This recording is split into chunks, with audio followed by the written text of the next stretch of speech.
Hi Blaze, so an away day at Luton Town today for United. After a good result in the Cup against Derby County midweek, back to the important stuff and getting some points on the board in the league. Only one change from the defeat to Huddersfield last week, Sharp starting up front after his 2 goals recently off the bench. Best striker at the club has to be starting, but the rest shape-wise, midfield and defence, and goalkeeper is pretty much the same. We started off pretty well actually. Nottingham Davies looking very, very sharp, looking to put some good cross in the box, and he did, and it landed to Baldock and the free header, which unfortunately he didn't get on target. It's probably the best chance, not going to lie, of the half, especially for us. There wasn't much else really to talk about chance-wise, apart from maybe a few corners, but again, as usual, the deliveries just have not been good enough. We had a couple of shaky moments at the back.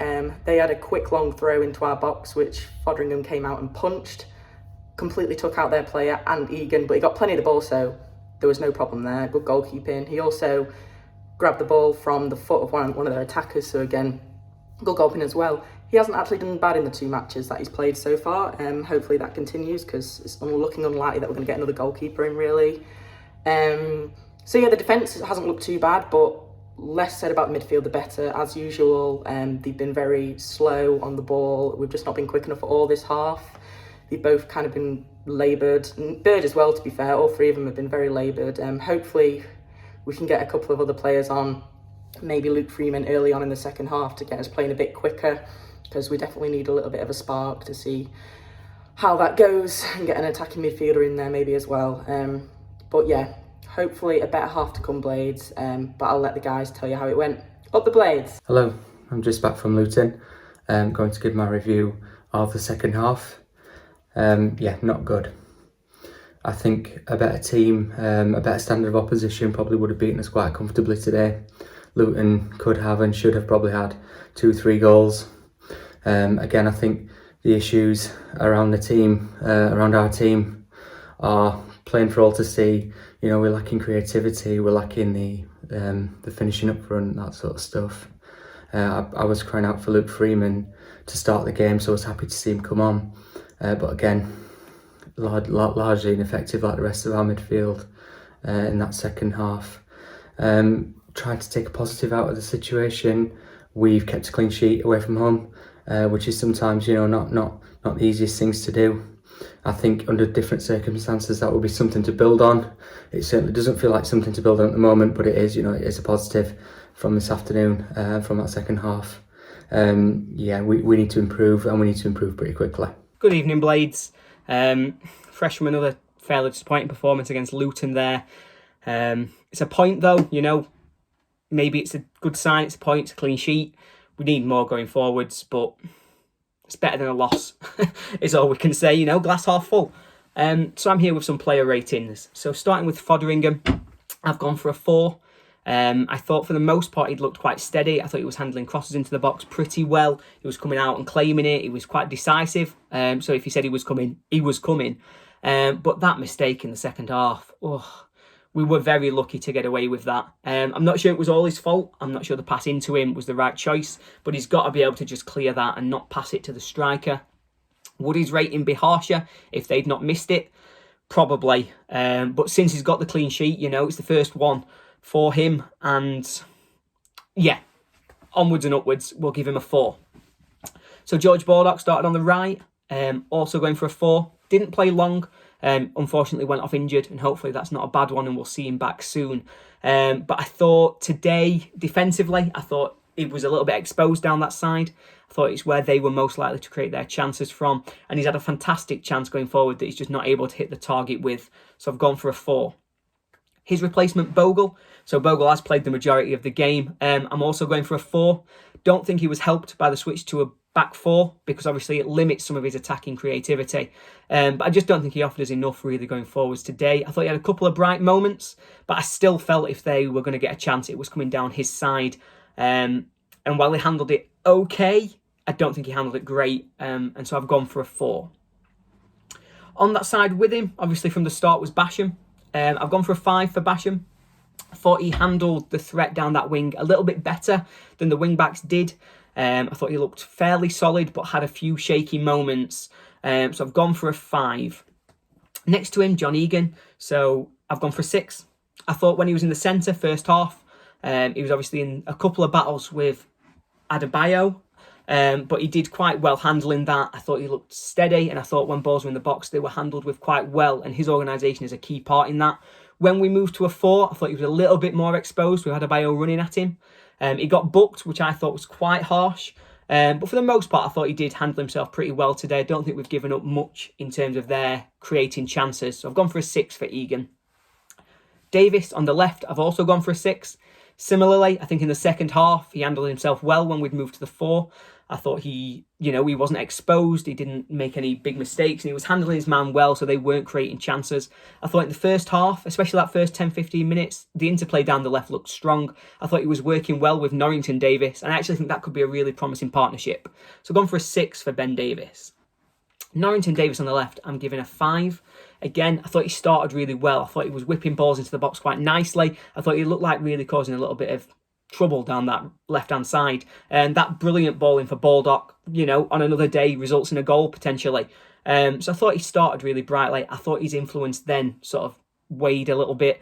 I think second half when we moved to a 4, again, didn't necessarily help him in terms of that getting forward. But I just thought he had some loose touches, a few loose passes, and it just took a little bit away from his game. So I've given him a 5.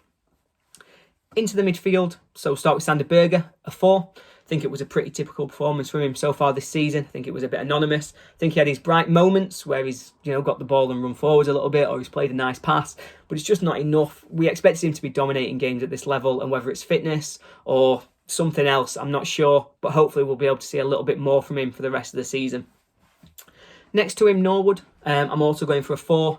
I think second half he was a bit better than he had been in the first. I think the change of system suited him. I think it gave him a bit more time on the ball, but I still just don't think he's offering enough for us creatively. His corners and his set-piece delivery just really holds us back from creating chances. And I think we expect to see a bit more from him. So it's a 4 for Norwood. And Fleck is also a 4. At risk of repeating myself, the midfield just doesn't create enough. We're not breaking lines, not getting forward. And that's something Fleck used to be so good at, getting on the ball and just charging forwards to try and create a chance, try and break through the lines. And he's just not doing that at the moment this season. So I've gone for a 4. Up front, we started with Sharp. It's a 4 for Billy. It's not his game today. We're not creating chances, so that it's always going to be limited what he can do for us. I think normally his hold-up play is really good. I think he's a really intelligent striker in terms of his back to goal. But today that didn't quite work for him. There were a couple of times where you'd expect him to win free kicks and the ref wasn't giving it. And he just wasn't sort of bringing the ball down and giving us that extra level of control that you would want. So it's a 4 for Billy today. Next to him, McBurney, also a 4. I thought... it's a tough game for the strikers on a day like today. The ball into the box isn't particularly good. We're not creating a lot. But McBurney finding himself out on the wing, putting the ball in himself. I don't think that's what we want to see. I think we want to see him in the middle. When we did see him in the middle, Bogle's got a decent ball in. He's got the header.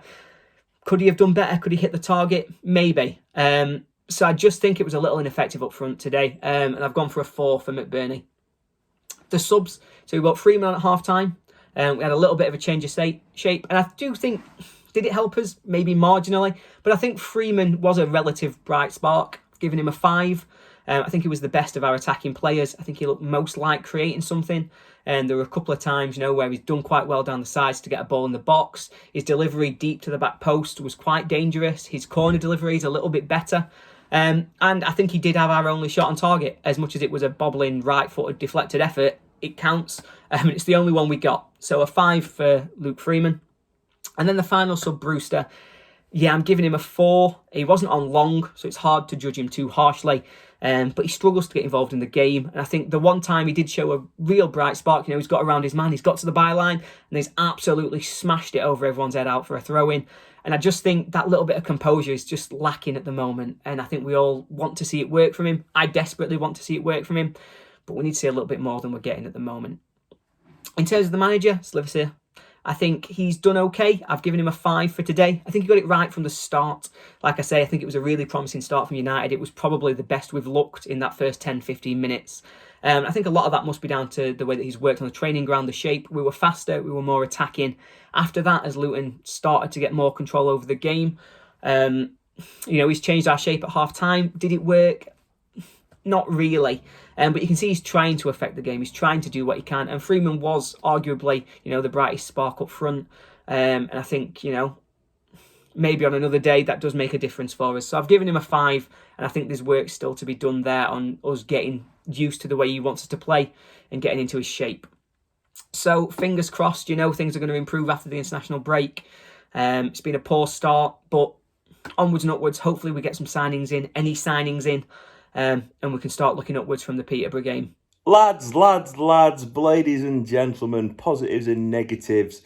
A 0-0 draw away at Luton Town does not on the face of it sound like a great result.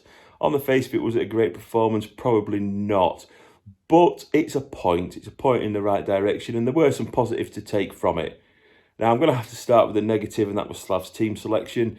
For me, it wasn't right. Oliver Norwood should not be in the Sheffield United side at the moment. His set pieces, again, were diabolical. First man every single time. If I had £1 for every time Ollie Norwood hit the first man with a set piece in the last 18 months, I'd be on a beach somewhere in the luxury of retirement.